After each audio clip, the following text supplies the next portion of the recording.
Hello to you all, Mandibil here. This time I am going to comment on a philosophical video about economic growth, or at least that's what I believe they're trying to talk about. But again, growth is one of these, just like with everything else in economy, usually misinterpreted and misunderstood by academics, right? So growth is such a simple idea. It's so simple that academics they are unable to understand what it is, right? And I'm going to I'm maybe not going to make a clear-cut definition, but I'm going to give you a very simple example of what growth is. And they don't, as far as I've heard, and I heard 20, 30, 40% of the podcast already, and they don't know what they're talking about, basically. So I need to comment on that because it's important. It's an important aspect of economics and capitalism as an idea, let's say, right? So going to wind back a bit here. Sorry about that. Let's hear what they have to say.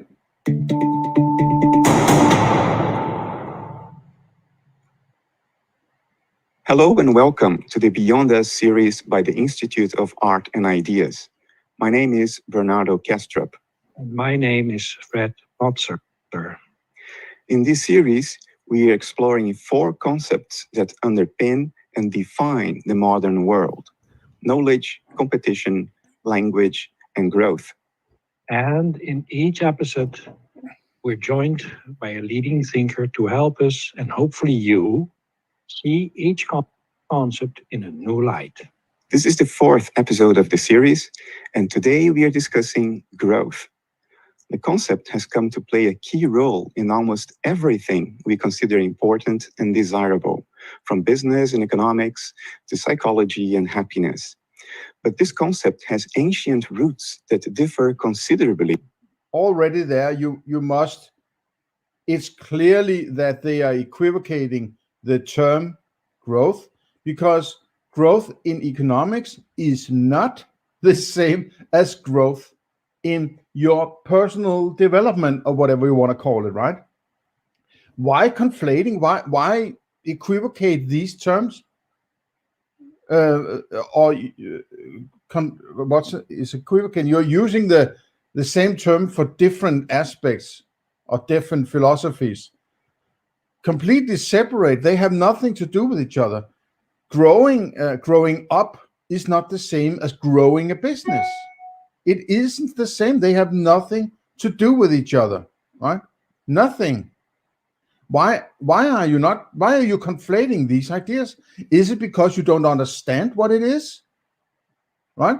As far as I understand, Bernardo Kastrup has run a big company in Central Europe somewhere. And the guest we are going to see in a short while has been the CEO of Google X, which is, you could say it's a company, but not in a traditional sense, right? It's not a sort of brick and mortar business, but more like a brainstorming subsection of a huge company like Google. So, from its modern applications. Here to discuss the concept of growth with us is former Chief Business Officer for Google X, entrepreneur, and the author of the book Solve for Happy, Gawdat. Oh, it's a great pleasure to have you here. Thank you. We will be discussing growth today, which may come as a surprise or a slight surprise for the listeners of Beyond Us and Philosophy for Our Times, because it seems to be such a clear concept, right? Growth, an increase in something, an increase in a quantity somewhere. But we suspect that there is more to it. We think that the concept of growth goes deeper. There are more subtleties and nuances. And one of them may be that we hardly think in terms of qualitative growth in our society today. We think always in terms of we. What do you mean by we? Everybody? I mean, is it only these three guys on this video who thinks like that, or is it everybody in the whole world? Every single individual who can think like that is thinking like that. Is that what you're trying to say? How do you know what people are thinking? What leads you to think that you know what everybody is thinking and how everybody is thinking? And what is society? From a metaphysical standpoint, you are one of the foremost metaphysics in the world, at least from the idealist corner. What is society? Is that sort of the mind at large thing you are talking about? That there's outside yourself, there's a society that impinges on you somehow, and you can go and say, and this is how society is, and that is how society is. You can't experience it, but I know it's there. But you just like a priest, right? God is everywhere, but you can't see him, right? What is society? Show me a picture. Show me a description. Show me a formula. Show me something so I know what a society is. Quantitative growth. We describe the world through quantities in physics. Economics, which is driven by quantitative growth, dictates largely how our society works. So, do I have a society somewhere? Is it here in my room somewhere? I can't see anything other than all the stuff I have, bought with my money, or the little money I have left after the state has stolen most of it, right? Where is the society? When I go outside, I can't see any society anywhere. I can see trees and buildings and roads and cars and bicycles and people. I can't see any society anywhere. Where is it? What is your take on that? Do you think maybe we are overemphasizing quantitative growth at the cost of qualitative growth, which maybe before you start to compare different kinds of growth, you should define what you mean by the term growth, right? Or at least give some example of what you're talking about. It's just not more stuff, which was the only slight hint at a definition I heard in just before. Is more stuff, something like that? I don't believe that's correct. Deeper and more important. What an amazing question and topic to cover. I'm grateful that you... I already dislike this guy, right? Oh, what an amazing... Oh, it's such a beautiful idea. Oh, you're so nice. Oh, immediately appealing to people's vanity is a sophist, right? Somebody introducing himself more or less with, you're just so great, right? Be aware, right? Be aware. Would want to listen to my view on this. I think we're overemphasizing growth to start with. But that wasn't the question. You were comparing two types of growth, and now you are saying we are overemphasizing growth. Why are you not answering the question put forth to you, right? Before we even talk about quantitative versus qualitative, I think the reality is that we've built a society in a capitalist environment. Have we built a society? Where is that society? Is it built by bricks or steel or wood? What is it built by? Who built it? I've never built a society anywhere. I haven't ever built anything. I built maybe a shed, or a cottage, or a staircase I've built once, but I've never built a society. Never. In all my 54 years of living, I have never once even seen anybody build something that was not something else than a society. I don't know what the building a fucking society is. Explain what that is, please. It is all about more. No, it's not about more. No, you don't. You are the CEO of a company, and you freaking don't even understand what growth is, right? You don't even understand what growth is. Well, Google X would be some kind of sort of subsection of a larger company, sort of a little enclave of crazy people trying to run with crazy ideas, sort of an academic think tank or something like that, where you're not really responsible for whether or not your ideas can sell or not. You can't, a normal brick and mortar business or mom and pop shop, right? They can't sit there all day thinking crazy ideas. They have to, get some cash flow, right? So it's no wonder that you don't understand economics and you don't understand what growth is, because you have never been in a real company, right? You have sitting there being a CEO of telling people how fantastic their ideas are and how fantastic their questions are, right? Appealing to their vanity rather than, creating growth. Or more, and more seems to be what we sort of measure life by now, when in reality... Okay, you buying stuff is not growth. You buying more stuff than you otherwise would have is not growth, right? In fact, I would say in the long run, that's less growth. You buying more stuff now creates less growth on the overall plane, right? Because buying stuff is the antithesis of growth. Buying less stuff and investing your money is more growth, right? Potentially more growth. It's not. There's no guarantee, but it's potentially more growth, right?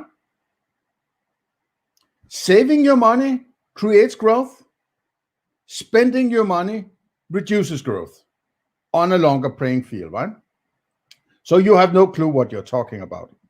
There are many things in our lives where growth is not that great when you really think about it.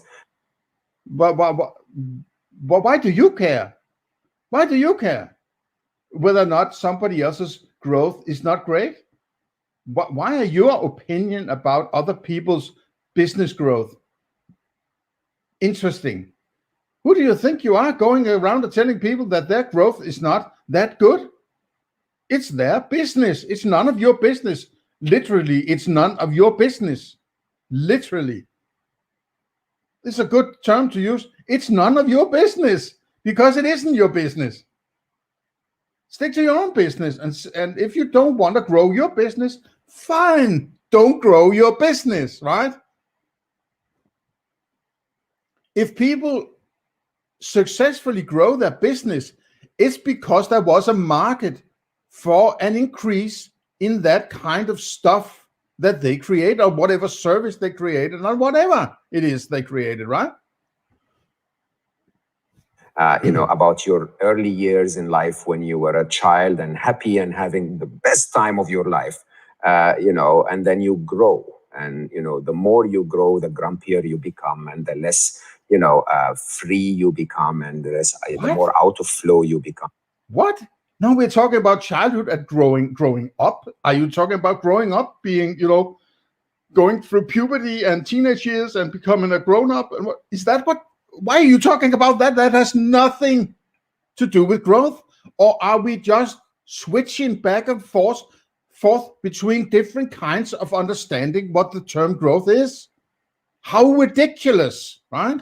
That's why even this is a philosophical discussion with some of the at least one. Bernardo Kastrup is a foremost metaphysician within philosophy, and you don't define the term you're discussing, and then you're switching between different kinds of understanding what the term means.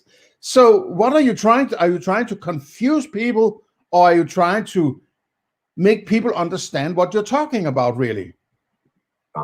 You're a young person and you're fully in touch with your feminine side and masculine side, and you're engaging in life. And then they put you in the work environment and you grow. What do you grow into?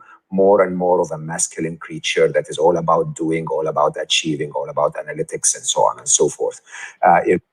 What? You're a masculine creature? So because men try to get stuff and get higher on the ladder of, get richer and get more stuff, get a bigger car, because that gets the pussy, right? That gets the pussy, right? What about Christian Grey in 50 Shades of Grey? Is he some sort of couch potato who leeches off the government? No. He has been growing a company to billions of dollars, and therefore he can get the pussy, right? And he can even get to whip her ass if he wants to, because he's so rich and has a helicopter. So the women would do anything for him to get under his hood, right? So women want money and power. So men go get money and power, and that they will do that by growing their companies, right? It's quite easy, right? We continue to grow further for a very long time, and then eventually we end up aging, being frail and dying. Growth is not always an interesting target to have. I believe that that truly finding your true self should be the target to have. Now, but we are not talking about finding your true self, right? We are talking about growth. It's just called growth with Mo Gawdat, right? And now you're trying to manipulate like a sophist into this is how you should see it. It's not that capitalist, that getting money and stuff, that's not important. That's just dead stuff. It's not important. No, it's important that you grow and and now we are possibly going to hear about, it's going to be like, okay, now we need to control the market. Now we need to control capitalism. Now we need the state to enter, and now we need the state to dominate, right? Growing a business is possibly the most beneficial thing anybody can do in the world without threatening anybody else, right? You can grow your business and thereby make the fact that you're able to grow a business in a free society, mind you, right? Not the fascist crony capitalism we have in the West now, but in a free society. If you can grow your business, it must mean that you are making people more happy because they're willing to give you their money, and instead of and to get they are less interested in their money than there is in the service you are providing. So they are handing over the money, which they are less fond of than the stuff you can give them, whatever it is, that they would rather have than their money. And it must mean they have become more happy, right? Some way or another. Yes, maybe sometimes you get, there's some sofa, you think, I need that sofa, it's so cool, I will be happy when I get that sofa. You buy the sofa and a week later you're not really that much more happy. But then that's not the fault of the market, right? That's the fault of people thinking that buying a sofa is going to make them more happy. That has never been a problem of the market. That's a psychological problem. That's about how people understand what is important in their life. And if you can point to anything creating that idea, that would be the state, right? I'll add to this, of course, your point of view, where we start to identify everything by, again, a capitalist ideal of it needs to be. Capitalism is not an ideal.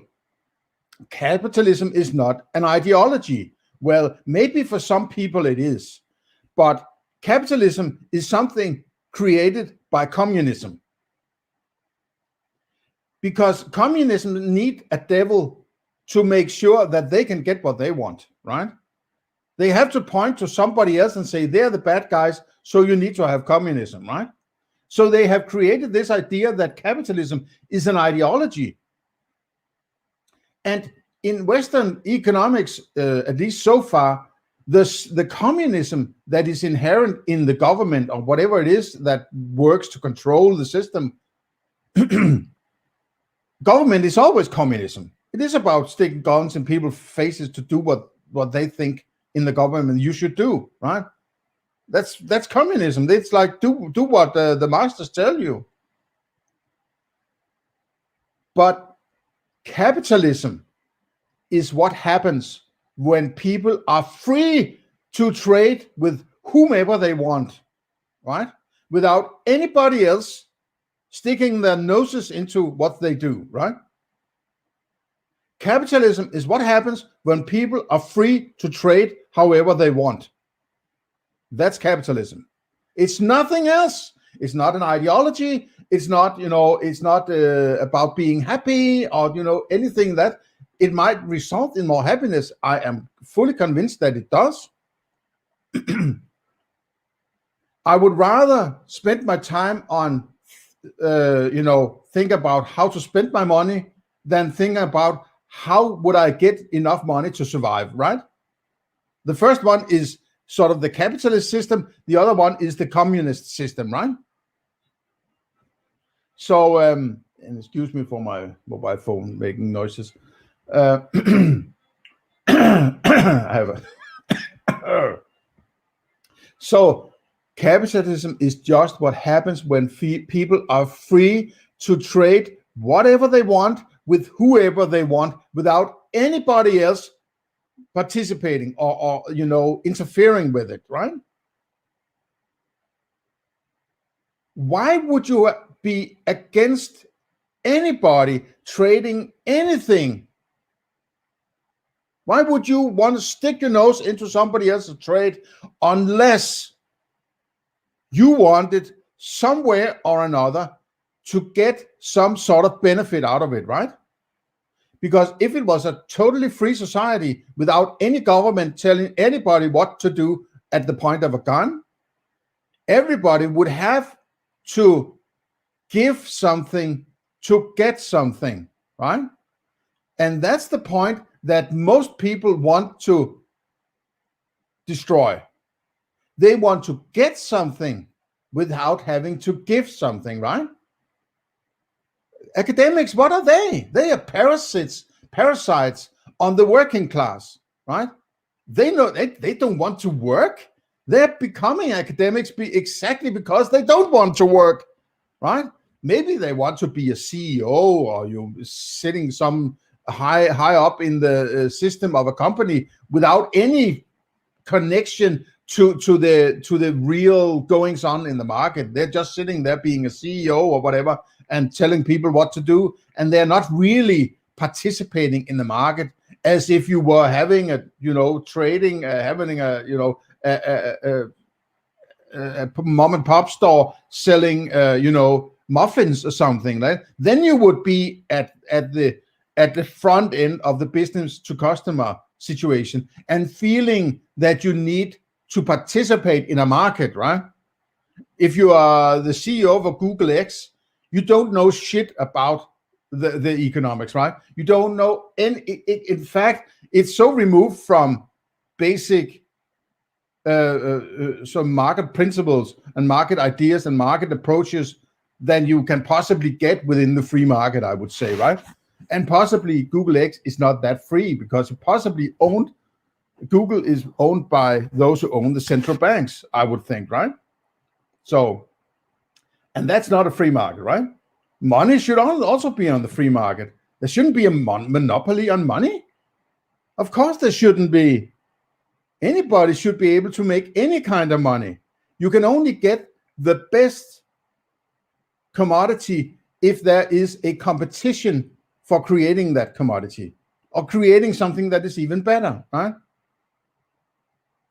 Why do you think when you go down to buy, tuna, right? Why are there different kinds of tuna? Why are there different prices on tuna?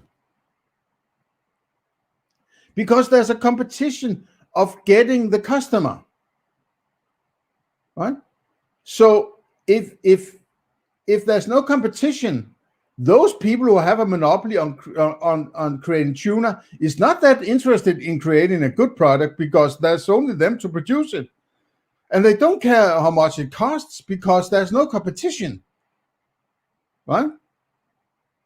So when there's no competition, you get less growth, you get more expensive stuff, you get less variety it always goes to shit whenever the state goes in and forces things to go in a certain direction, which is sort of a monopolistic approach, right? Be a title, it needs to be possessions, it needs to be, comparison between me and others around me. When in reality, you could grow in terms of the people you benefited in your life today. You could grow in terms of the... Okay. It's not about personal growth and happiness. It's about economic growth. Now, I may have misinterpreted the whole idea of what they're talking about, but when you're just saying growth and you sort of mix all sort of stuff together, I would say what you're really talking about is economic growth, but you want to twist it into something that has higher ideals than this stupid capitalism growth, right? Okay. Let me point out what growth is. If I buy a vase, let's say on a flea market, I buy a vase that is worth, I buy it for $100, right? Then I go to the auction and sell it for $300. Now, my cost benefit, or my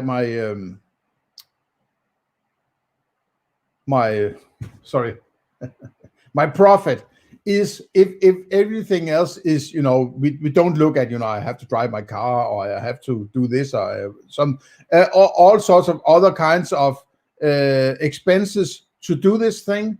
Let's just say that we don't look at those, but they should be deducted somehow, right? So it's not like I've earned 200. I had to, get the stuff and walk around and bring it to the auction and things I have to do that cost money, right? But let's just say I buy it for $100 and send it on an auction for $300. Okay. So basically, I have made a profit of $200. Right? Okay. So far, so good. I made a trade. I made a profit of $200 from buying and selling this vase. What do I have now? I have $200. When I bought the vase, I only had $100. Right? So I'm $100 up. The net value I've created is $100. Because I had the $100 which I spent on buying the stuff, right? Then I got $300. So the $200 is what I have now. But if I want to keep doing the business was a $100 business at first, right? Because I used the $100 to buy the vase. Now I have $200 in the business, right? So I'm $100 up compared to the $100 I had before. So I can go and buy another $100 vase and go and sell that at an auction and potentially get $300 out of it, right?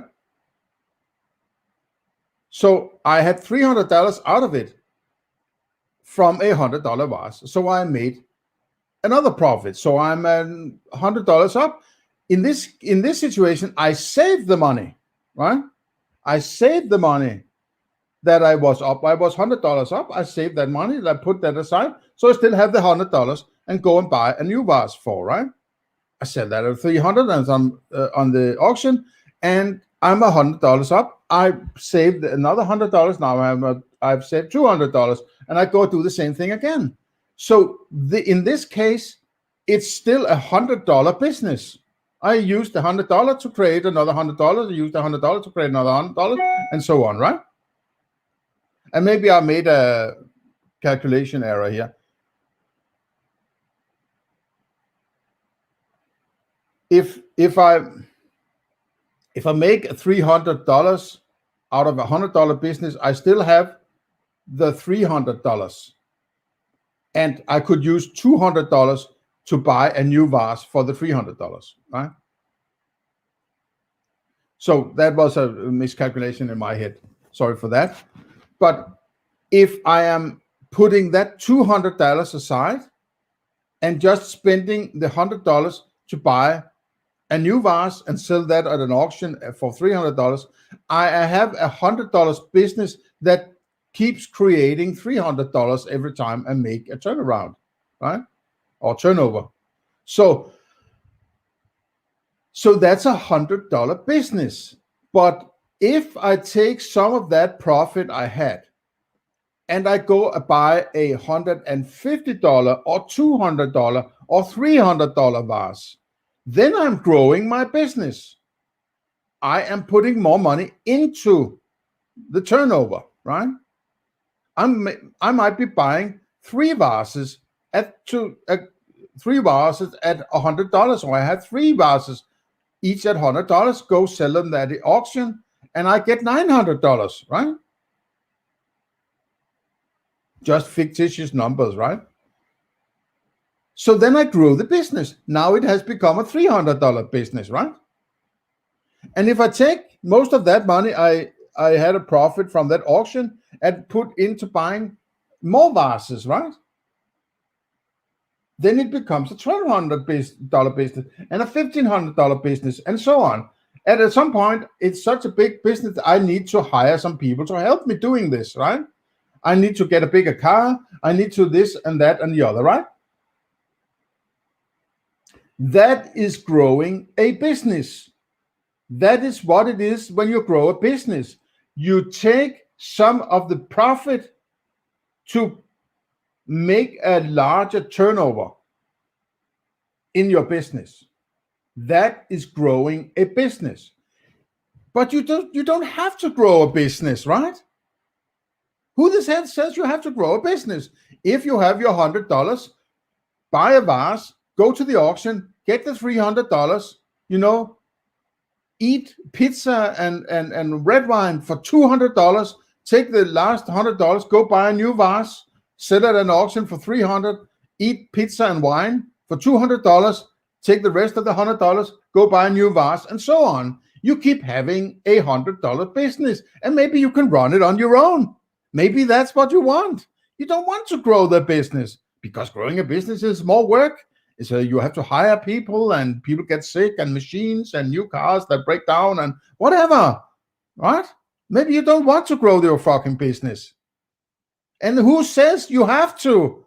Who in the right mind would go to some businessman or company owner and say, you should grow your business? Get the fuck out of here, man, right? So who the hell are you to tell people to grow their business or not? Maybe they want to wind down their business because it's too much demand on them. So they are pulling out the value in their business and winding it down because maybe it's too much. Maybe they need to wind it down because the demand for the product is not that great anymore, right? When you're going from horse and carriage to cars, well, then you're winding down on horse and carriage, right? And if you have a horse and carriage business, well, you might want to wind down because there are cars competing for the same service as horses and carriages did, right? So maybe you even want to wind it all the way down, get all the money, sell the company, and get the money out, and then go do something else, right? So then you wind it completely down. This idea of just grow your business is stupid. It's freaking stupid.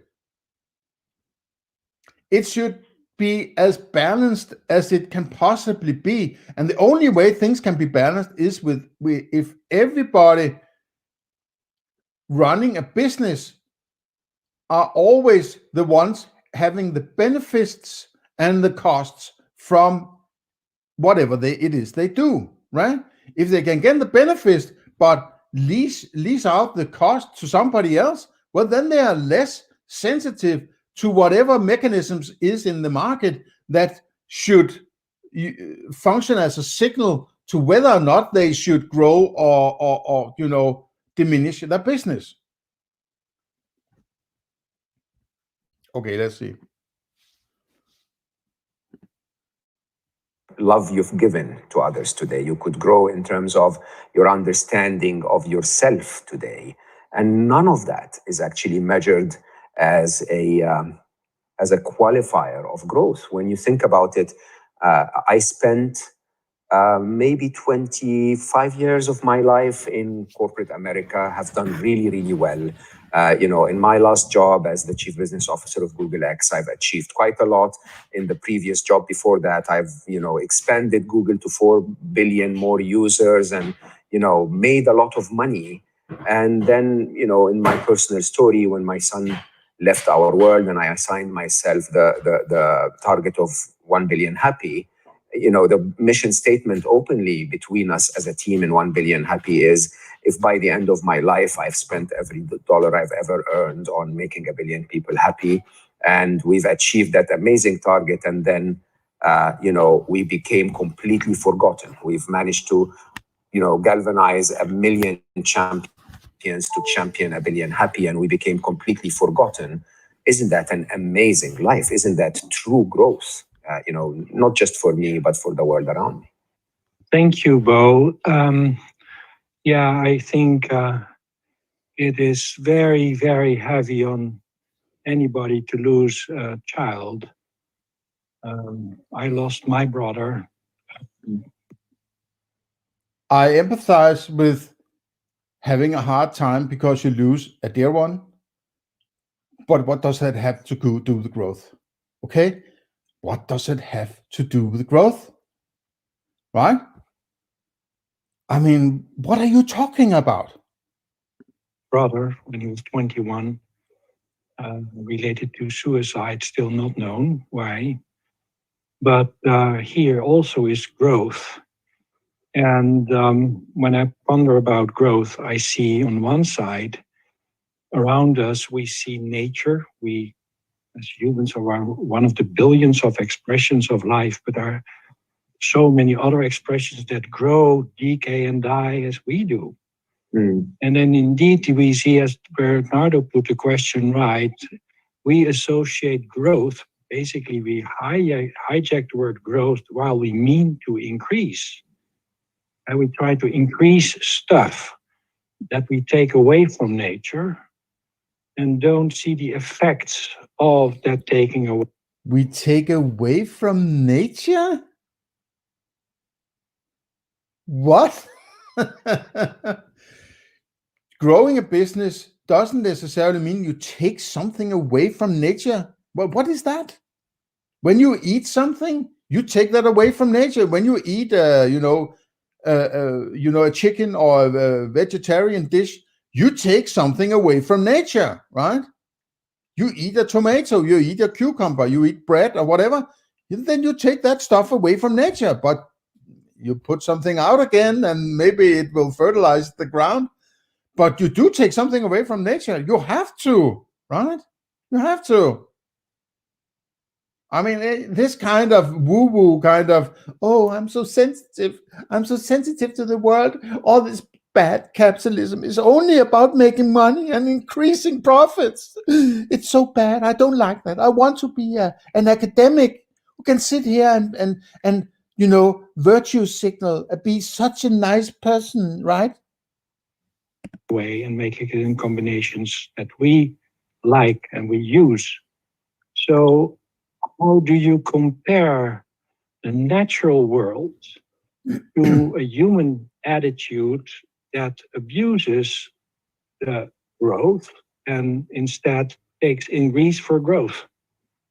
That's such an interesting view of it, because what are we growing? Oh, that's such an interesting view. Oh, you're such a nice person. Oh, appealing to your vanity. Oh, and if I have appealed to your vanity, I can get away with more things. I think I can manipulate better if I have, creepy guy, man. We're growing the number of cars we have in our garage, the number of no. Who are those people growing the number of cars? I have only one car, right? I have an old, very old Volkswagen, right? It's so old that I should be exchanging it for something else, right? But I can't afford it, right? You know, gasoline in my country is so extremely expensive, right? I have to run this old car because it runs on diesel, which is at least a little less expensive, and it runs a very long distance on a liter of diesel, right? But it's an old beat up car that, you know, it's like I can't afford but to buy. I can even afford to exchange my car, right? And people talking about, oh, we have so many cars. Now we have 2 cars and 3 cars, and we can have 3 computers and 4 computers and 5 laptops, and we can have, or we don't need all those laptops, right? This is the old stupid argument. Recreational trips we have, the number of devices that we use, and so on and so forth. We're growing our life of luxury as opposed to what are we losing? What's the price that we're paying for all of this? What do you mean the price? Well, if I want to buy a new car, it has a price. So I have to get that money or whatever it is, well, usually money you buy things with, right? Because they have to pay taxes to the state when they make an exchange. And there's a monopoly on money. So they have to, I have to get money because they want money, because they need to pay taxes in that kind of money to the state, right? Now, when you're talking about all these gadgets, they're usually sort of luxury gadgets, like, you know, a new MacBook or a new iPad or a new iPhone or a new flat screen or a new stereo or KitchenAid or something, you know, a new car or something. So sort of these luxury items, sort of quote, right? But what about the number of single mothers, right? Do we have enough single mothers? I mean, half of marriages are destroyed using the state, mind you, right? Are destroyed after 5 years or something like that. Half of all marriages, right? And most of those marriages are destroyed by women who want, I'm not satisfied. Do we have enough of that? Because I have to pay for all that, all those single mothers, right? Who need to take care of the children and need a place to live, and, you know, whatever it is they want, the schooling and daycare and all that shit they want, right? I need to pay for that. Do I have the growth of single mothers? Is that enough now, or should we go further, right? So, I mean, what about the military-industrial complex, right? The American state have something like 1,000 military bases all over the world, right? And it's all paid for using the American dollar, which is tied to oil, the petrodollar system. So whenever I have to buy gas for my car, I'm actually giving value to the American dollar, which is used to create military bases all around the world. Do we have enough of that growth of military-industrial complex? Is that big enough for you? Or does it need to get any bigger, right? What about the number of abortions? Has that grown enough for you? Are you satisfied with the number of abortions that have been created? What about the frequency of pedophilia? Is that's growing? The number of people who have autism, the number of people who have depressions, the number of suicides and so on. Is it growing according to your ideas of growth? Or are you only talking about iPads and the number of cars, right? Because that's how you get away from talking about what is really important to talk about, and then start to talk about whether you should have 1 or 2 iPads, right? Which is ridiculous. This, and the price is very straightforward. The price is we're losing the planet, right? And you know, and it's quite interesting. We are losing the planet.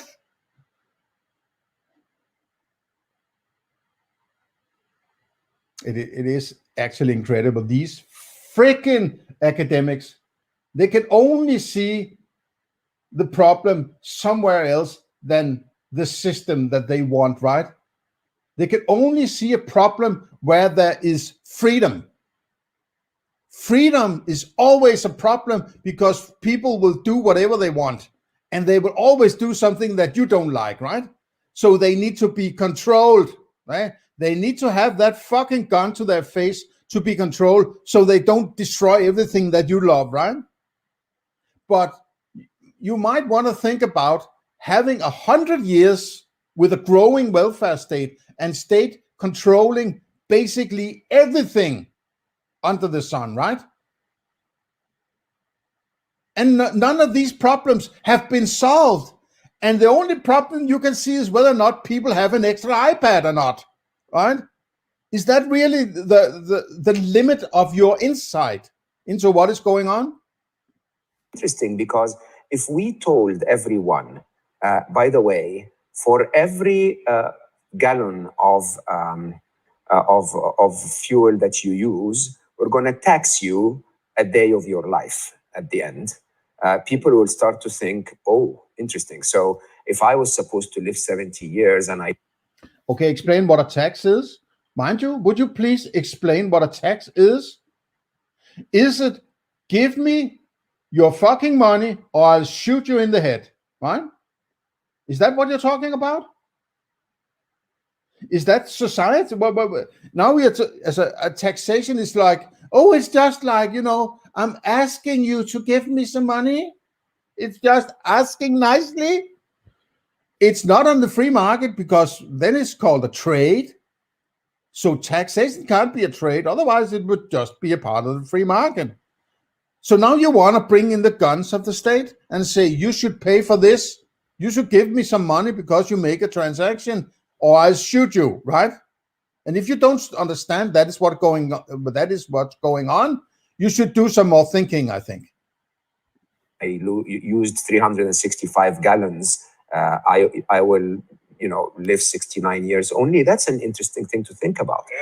And the truth here is that we're taxing our entire life. We're taxing our entire planet less and less years, you know, to live. We're just literally telling everyone, for you to have the convenience of commuting to work. The planet will survive. I'm absolutely sure that the planet will survive. There have been, you know, like collisions with other, you know, planets. There have been, you know, it has been covered in ice for millions of years. There have been volcanoes erupting for millions of years, and still there's a planet, right? The planet will do fine. Nothing will happen to the planet. It will still be here, right? When you're dead. And if everybody was dead and whatever, there's nothing wrong with the planet, right? So what are you really talking about? Why are you talking about the planet? The planet will survive. I'm absolutely sure, right? It just takes some space and some stuff, and then there's a planet. It will stay a planet, right? Unless, you know, it's hit by some other planet, and then, you know, will swirl into the sun or something like that. Well, you never know if that would happen, right? But I don't think so. It's not likely, right? So setting that aside, the planet will survive finally. It has done that for 4,500 million years.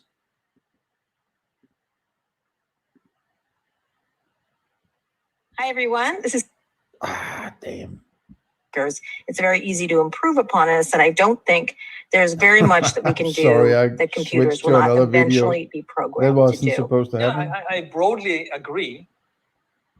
Excuse me, I have to find the video again.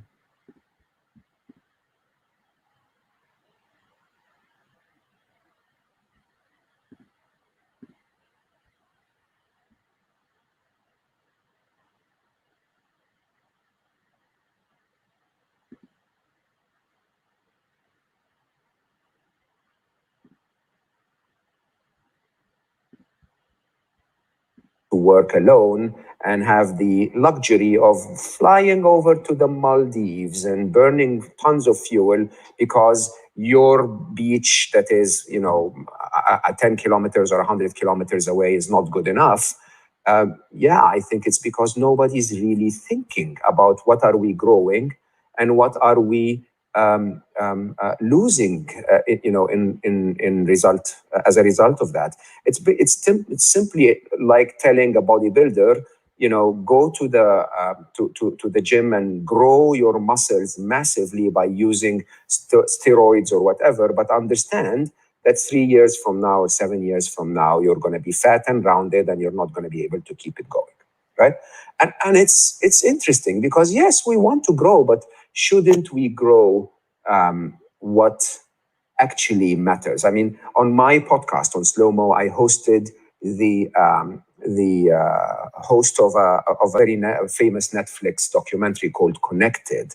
And basically the whole documentary speaks about how every one of us and every part of life is connected, right? When it basically speaks about how you changing something in, the Sahara in Africa would end up affecting the Amazon forest, and in the process, in the middle, kill a few sharks and take a couple of ships on track and so.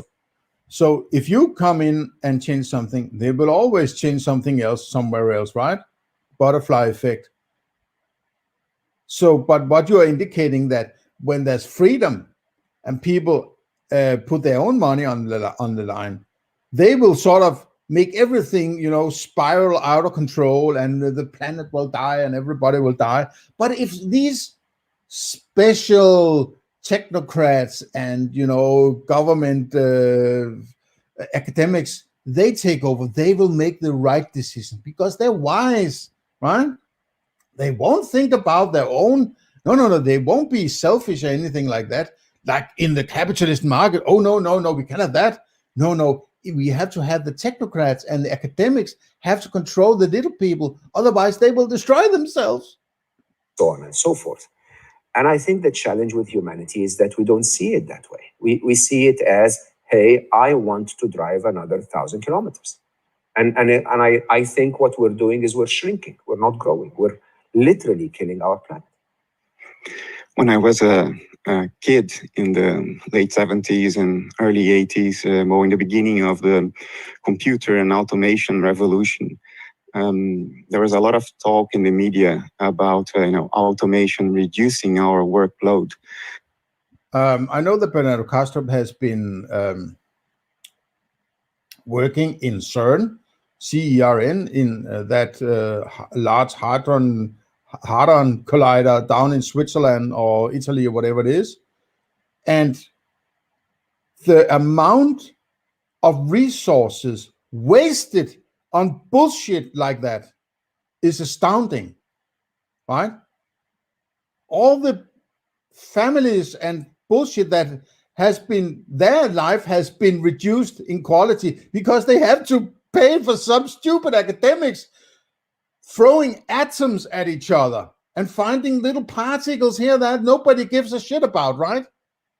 I don't care about these fucking particles. I don't care, and I don't want to know, and I don't want anybody spending my money on finding out the little particles. That doesn't change anything anyway, right? All the money wasted on stupid science and stupid exercises for academics, that can freely go about doing their hobby on other people's expenses. It's ridiculous.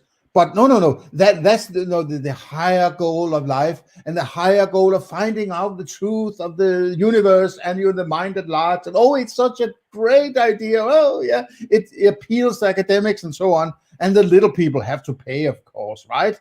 Yeah, academics is the new upper class of the welfare state, right? In the old days, it was the counts and the the aristocracy that was, not the aristocracy of the welfare is the welfare state era is the academic, right? They have become the aristocracy who is siphoning off the livelihood of the little people, of the poor people, to build stupid things like the Large Hadron Collider. I mean, it's so freaking stupid spending money on that, right? And it can only work when people are forced to pay for stupid shit like that, right? It's only there because people have a gun to their face to pay for it, right? Otherwise, they would probably want to grow their ability to get on a summer vacation, or grow their ability to get other stuff that is interesting to do in their families or whatever they do in their everyday life. They want to grow that rather than grow the Hadron Collider down in Switzerland, right? These more laborious tasks would be performed by computers and machines and robots, and we would have a lot more time for ourselves, which would be great for growth, because we would have time to grow then as people. But now you're conflating the idea, or equivocating, I'm not sure, but you're equivocating the idea of growth, right? Growing, becoming the better version of yourself is not what we're talking about, or is it, right? Now, at one point we're talking about economic growth, now we're talking about personal growth, now we're talking about the planet, and what are you stupid academics doing, right? What's the matter with you? But because of this mad rush for increase, as Fred put it, not growth, mad rush for increase, which we call growth, we still work more than we work. The point of growth is that those who do not have a stake in any of this, in any company, they want growth if they can tax it, right? If you can tax growth, well, then you want growth, right? Then all these academics and all the state and everybody leeching up the state, they want growth so they can get more money for whatever it is that they want to do with the stolen money, right? That's why they're yelling growth, growth, growth, because they can tax it, right?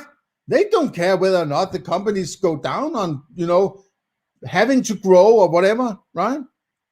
Or getting sort of confused about this political correctness of growth. If you don't want to grow your business, don't grow it.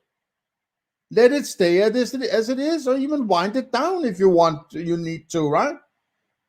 Don't listen to this growth bullshit, right? It's all about taxing you, right? They want you to create more stuff, create more value in the economy as such, so it can be taxed, right? They want you to create a bigger business so you can hire more people, and hiring more people means that they can be taxed, right? And the state gets better, the numbers of unemployment is lowered and so on. They want to do that, right? And growing your business means that whatever money is in circulation in that system becomes worth more, right? But then the monetary system, those who own the monetary system, the central banks, they can leech off more value from the system by controlling the money. They make their own money, basically, right? So growing the banking system, right? Is that what we are going to do? Those who own the banks and the central bank and all that, they should get richer, right? Isn't the banking system big enough? Should we still keep growing that, right? By having this monopoly on money, this sick debt and death paradigm of money, right? Should we keep that? Because that is what is destroying humanity. Not the free market, not being able to trade with whom you want and with what you want, right? Get that into your freaking mind. Back then, probably, because we are in this desperate mad dash to keep growing. I mean, in the corporate world, I was in the corporate world for well over 20 years. And there is this adage that a company that doesn't grow is a dead company. They don't even understand what growth is, right?